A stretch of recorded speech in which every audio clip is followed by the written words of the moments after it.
Bonsoir. Je vous salue au nom de notre Seigneur et Sauveur Jésus-Christ. Une fois encore, je suis heureux d'être parmi vous. Ce soir, je suis heureux car je vous apporte un message d'évangélisation. C'est un message que j'ai lu hier et j'ai tenu à le partager avec vous. Ce message nous parle de l'homme et la femme, ce que nous devons faire. Et nous allons écouter 1 Corinthiens 7, qui nous parle de ce que nous devons faire. Mais je pense que lui-même, à cette époque, il mélangeait la grâce avec la loi. Et on va l'écouter. Que ce message vous bénisse. C'est ce que je souhaite.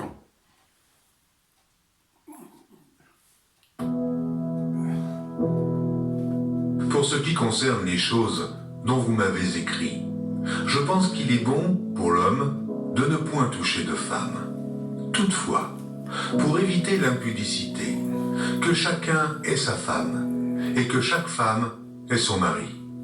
Que le mari rende à sa femme ce qui lui doit, et que la femme agisse de même envers son mari. La femme n'a pas autorité sur son propre corps, mais c'est le mari. Et pareillement, le mari n'a pas autorité sur son propre corps, mais c'est la femme. Ne vous privez point l'un de l'autre, si ce n'est d'un commun accord pour un temps, afin de vaquer à la prière. Puis, retournez ensemble, de peur que Satan ne vous tente par votre incontinence. Je dis cela par condescendance. Je n'en fais pas un ordre. Je voudrais que tous les hommes fussent comme moi. Mais chacun tient de Dieu un don particulier.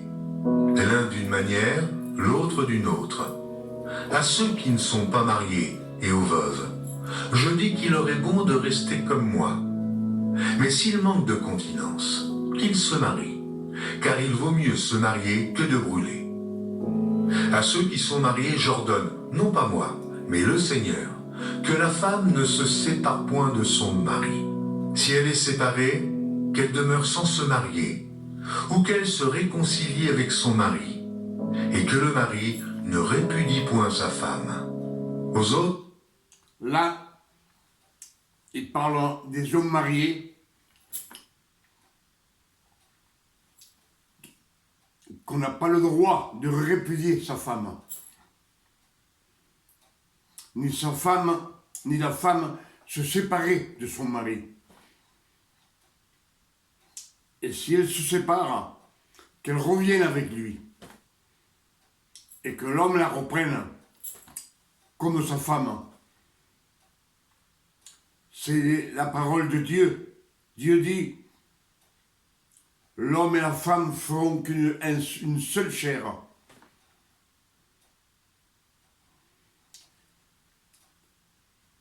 Là, il parle pour les hommes mariés. Là, on va voir pour les autres. ce n'est pas le Seigneur, c'est moi qui dis. Ah, là, c'est lui. Si un frère a une femme non croyante, et qu'elle consente à habiter avec lui, qu'il ne la répudie point. Et si une femme a un mari non croyant, et qu'il consente à habiter avec elle, qu'elle ne répudie point son mari. Car le mari non croyant est sanctifié par la femme, et la femme non croyante est sanctifiée par le frère. Autrement, vos enfants seraient impurs, tandis que maintenant, ils sont saints. Ça, c'est la grâce de Dieu. C'est la grâce de Jésus.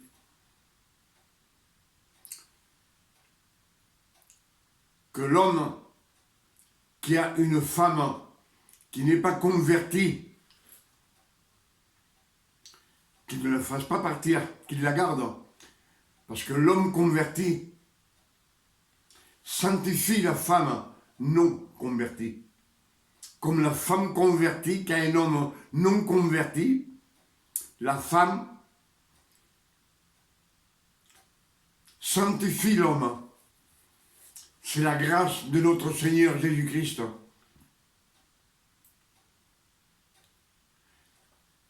Quand le Seigneur choisit Noé, il choisit que lui.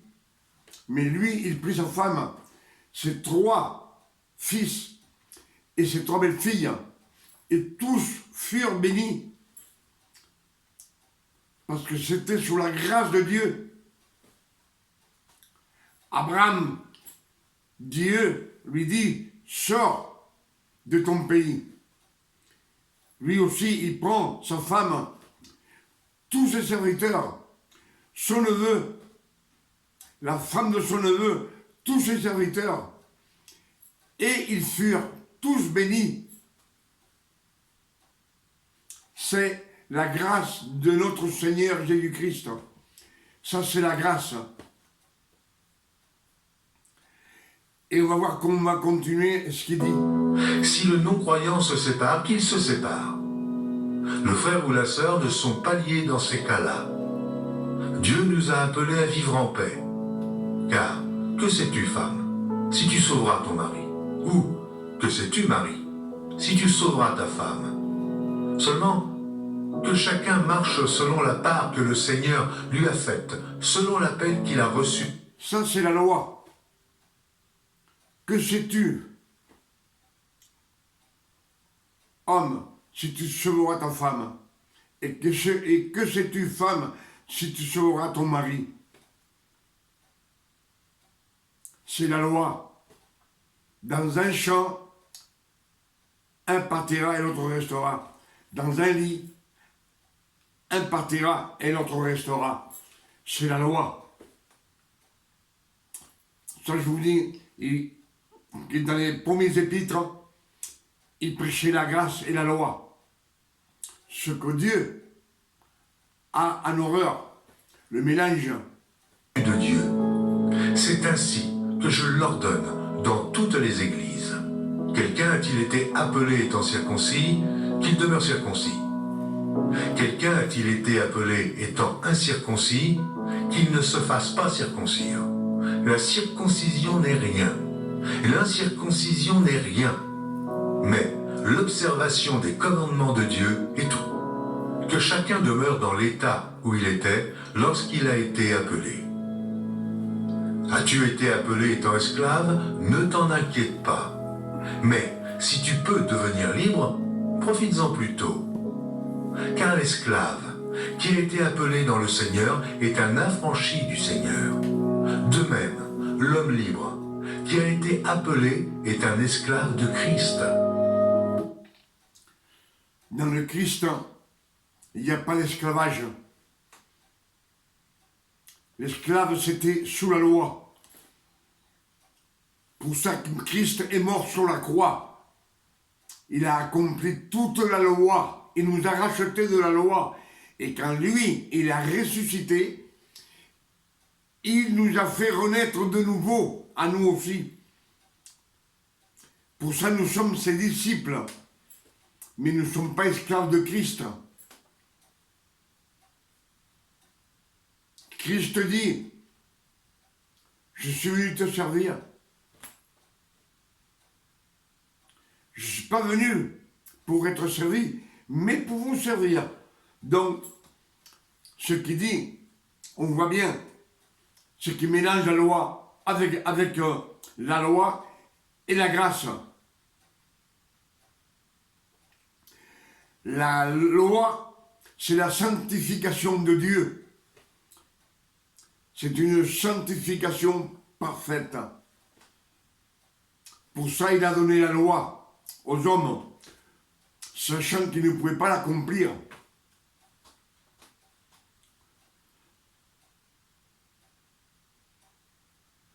On dit quand si ta femme meurt ou ton mari meurt, tu peux te remarier.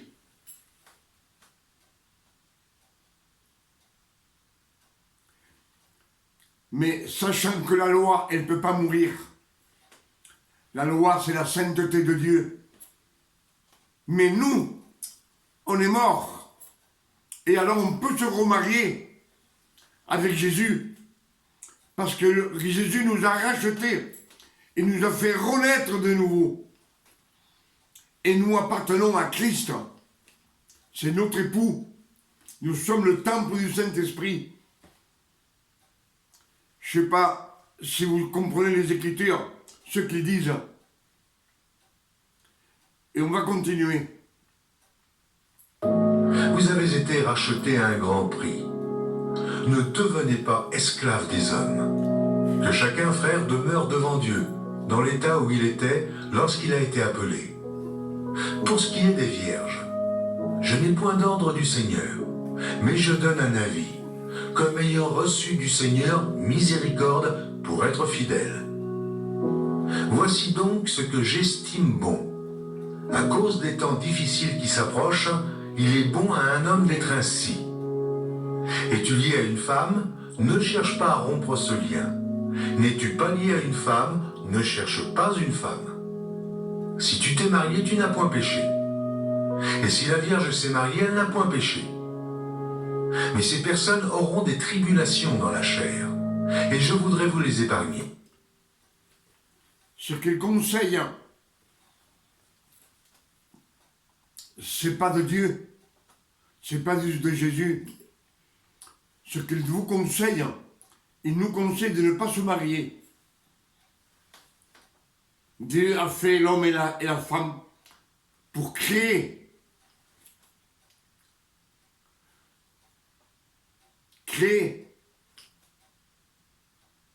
et remplissez la terre, multipliez-vous. Et là, il nous dit comme les curés, il ne faut pas se marier. Reste comme tu es. Aux jeunes filles, comme aux jeunes hommes. Vous l'avez entendu comme moi. Voici ce que je dis, frère. C'est que le temps est court. Que désormais ceux qui ont des femmes soient comme n'en ayant pas. Ceux qui pleurent comme ne pleurant pas. Ignore ta femme.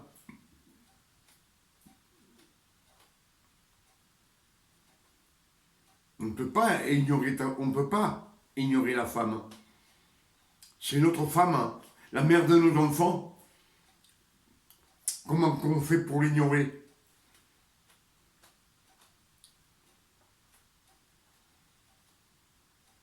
On peut ignorer notre mari qui était à loi. Ça, on peut l'ignorer. Mais pas notre femme charnelle, on ne peut pas l'ignorer. C'est impossible. Et c'est ce qui nous recommande. Ceux qui se réjouissent comme ne se réjouissant pas. Ceux qui achètent comme ne possédant pas. Et ceux qui usent du monde comme n'en usant pas. Car la figure de ce monde passe. Or, je voudrais que vous fussiez sans inquiétude. Celui qui n'est pas marié s'inquiète des choses du Seigneur, des moyens de plaire au Seigneur. Et celui qui est marié s'inquiète des choses du monde, des moyens de plaire à sa femme. Il y a de même une différence entre... Ça, c'est pour les catholiques. C'est pas pour les fils de Dieu, les fils de Dieu, les fils de Jésus.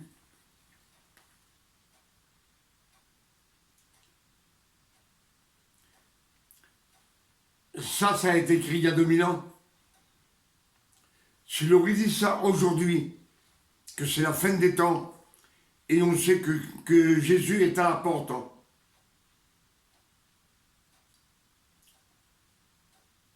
Le royaume des cieux est proche. Il est à la porte, il vient chercher ses enfants. On sait bien que on a vu beaucoup de signes, beaucoup de signes qui disent qu'on est à la fin des temps. Isaïe,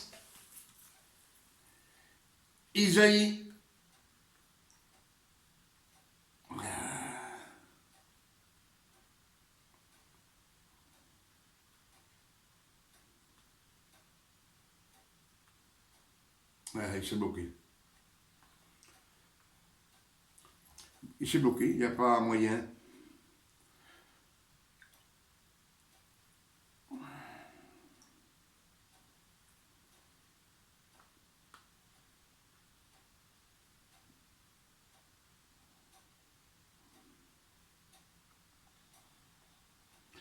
Ésaïe 6.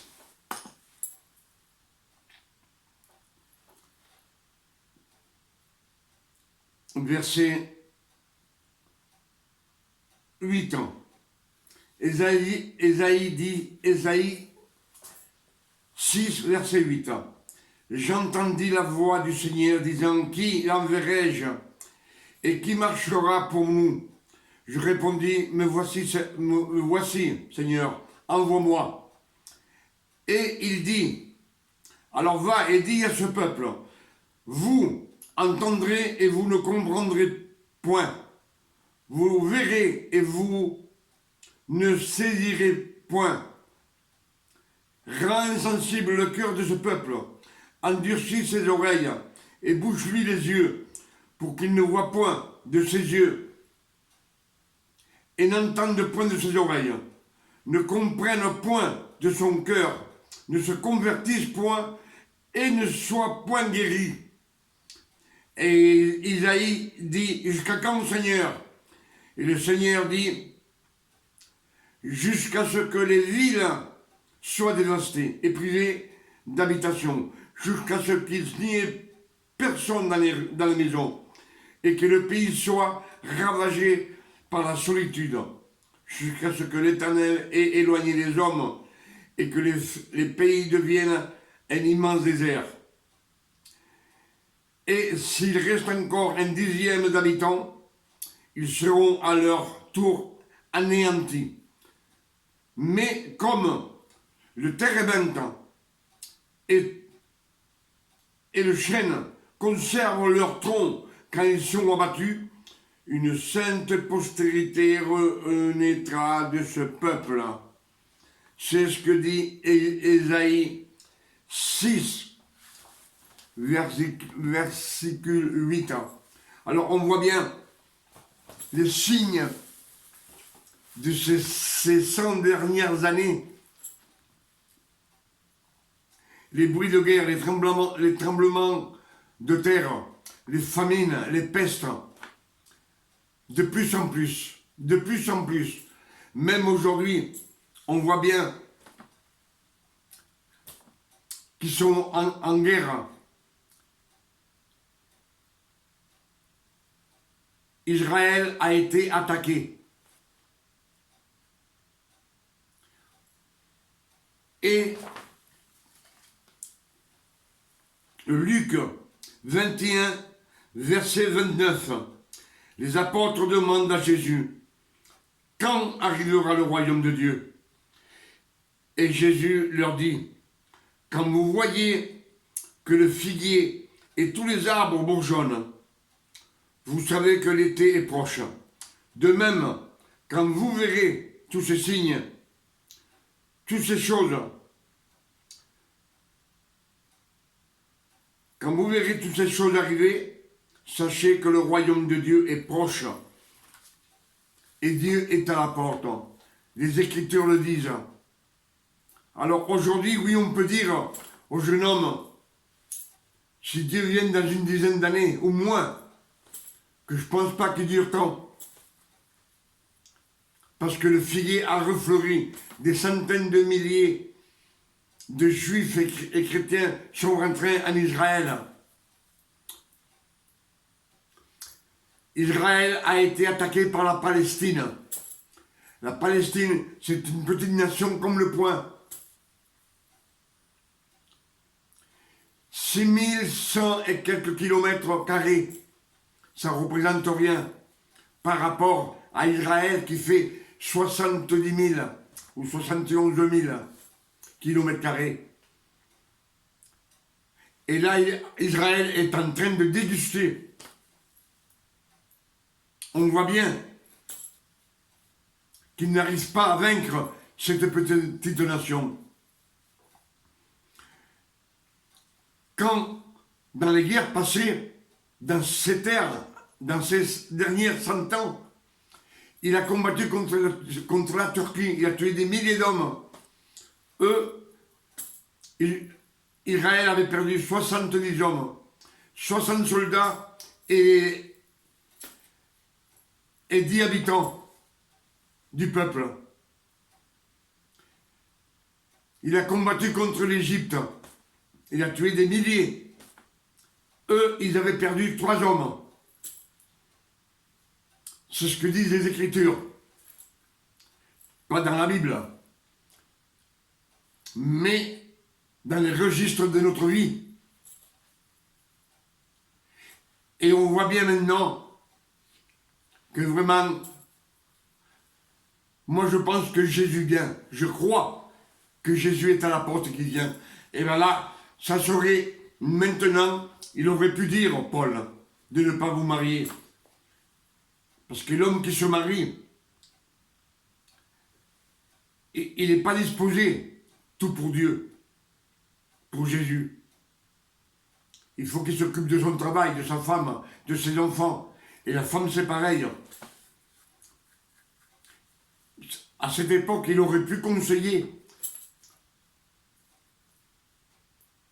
Mais ce que je vous dis, à cette époque, lui, il marchait dans la loi et dans la grâce. Il mélangeait. Et on ne peut pas mélanger.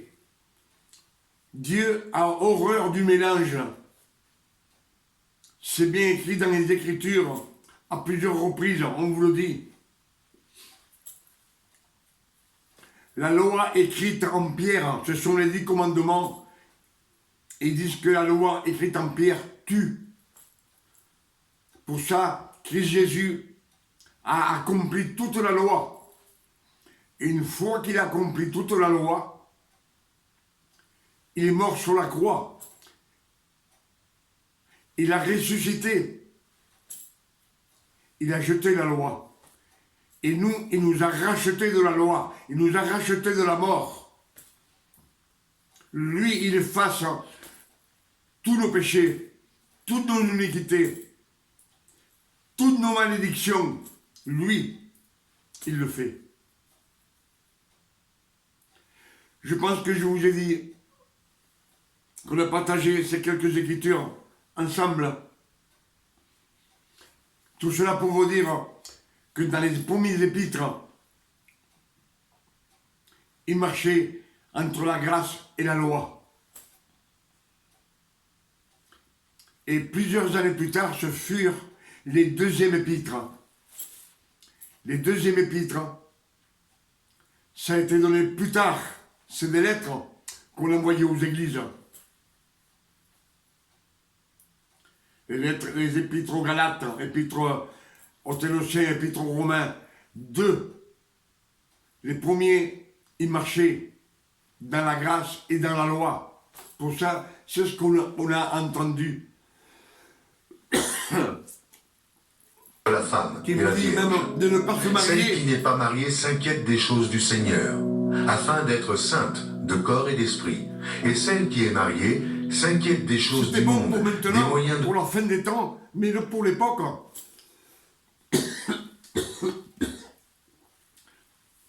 Sachant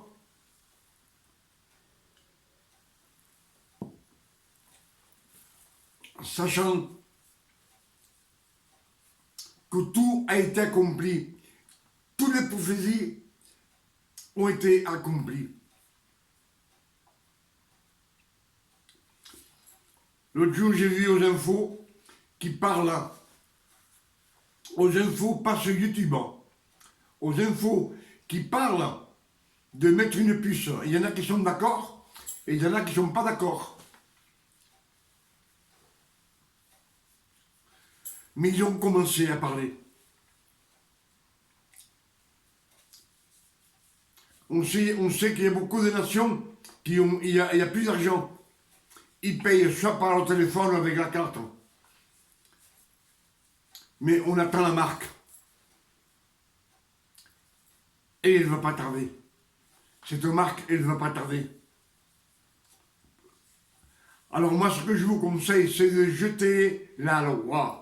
Jeter la loi.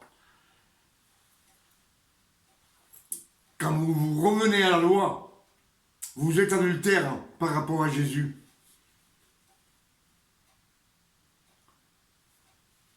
Si vous revenez à la loi, vous revenez à votre premier mari et vous êtes adultère. Et Dieu dit, je suis un Dieu jaloux. Alors souvenez-vous de cette prédication que je suis en train de vous dire.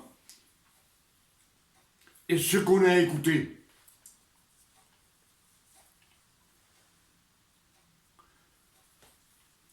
Quand Jésus est venu, les 4 évangiles, ça a été pour accomplir toute la loi.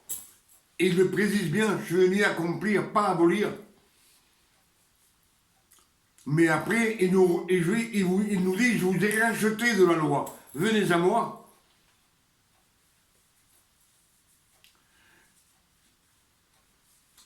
Je pense que je vous ai dit, on a partagé ces quelques écritures ensemble. J'espère que vous ouvriront les yeux du cœur. Il est 1h du matin. Je vous souhaite